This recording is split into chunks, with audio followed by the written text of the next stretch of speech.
Oke, berikutnya kita masuk ke PDB pendekatan pengeluaran.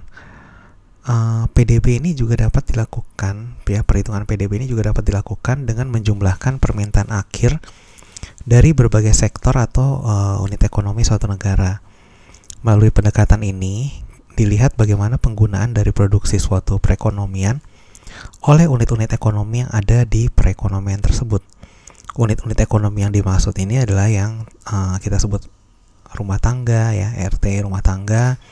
Kemudian juga ada lembaga non-profit, LNPRT, ya, lembaga non-profit, pemerintah, government, demikian juga dengan sektor bisnis,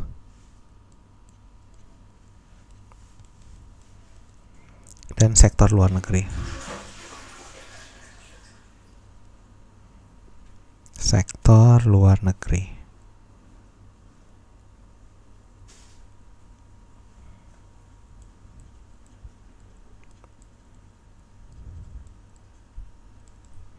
Nah, sebagai catatan, ya, tidak semua kebutuhan konsumsi dan investasi baik oleh sektor swasta maupun pemerintah itu dapat dipenuhi oleh perekonomian domestik, sehingga kebutuhan tersebut harus didatangkan dari sektor luar negeri. Kebutuhan unit-unit ekonomi tersebut dicatat dalam pos impor.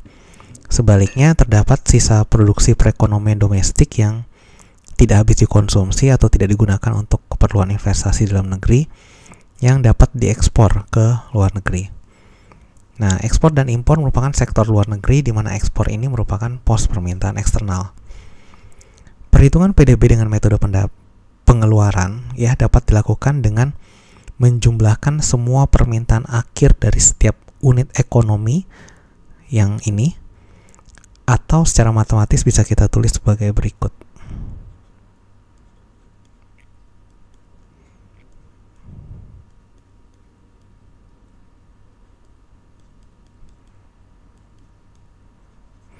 Jadi, ini CG, ya, mungkin nggak kelihatan.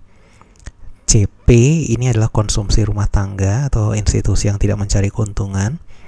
CG ini adalah konsumsi pemerintah. I-nya ini total investasi. X-nya ini ekspor barang dan jasa. Dan M-nya ini impor barang dan jasa. Jadi berdasarkan komponen ini, konsumsi rumah tangga maupun pemerintah dapat didefinisikan secara umum sebagai penggunaan barang dan jasa oleh masyarakat dan pemerintah yang tidak digunakan dalam bentuk penanaman modal.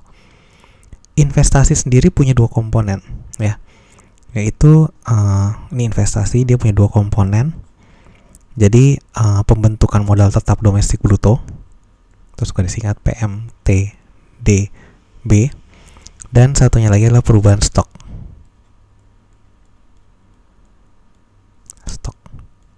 atau inventory. Pembentukan modal tetap, ya, dapat didefinisikan sebagai tambahan barang tahan lama yang dibentuk oleh produsen lokal yang digunakan dalam proses produksi, dikurangi dengan penjualan neto barang bekas pakai, ya, second hand goods. Jadi PMT yang di sini, ya, gaya tambahan barang tahan lama atau durable goods, ya, yang dibentuk produsen lokal yang digunakan dalam proses produksi, dikurangi dengan penjualan neto barang bekas pakai, net sell barang bekas pakai atau second hand goods. Nah, perubahan stok dapat didefinisikan sebagai barang-barang yang masih dalam proses produksi, termasuk yang masih dalam proses perdagangan.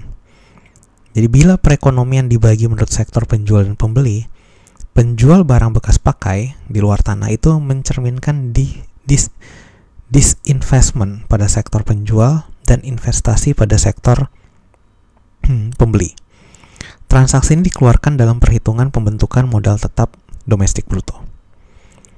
Nah, beberapa aspek yang diperhitungkan dalam PDB pengeluaran dari sisi rumah tangga meliputi pengeluaran untuk konsumsi, baik itu untuk barang maupun jasa, yang habis apabila terus dipakai atau digunakan, dikurangi dengan penjualan neto barang bekas dan sisa yang dilakukan oleh rumah tangga residen dalam kurun waktu 1 tahun.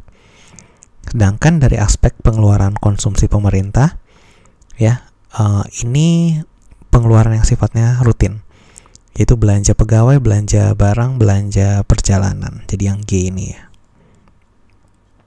Belanja pegawai, belanja barang, dan operasional perjalanan. Kadang ditulis CG, kadang ditulis G.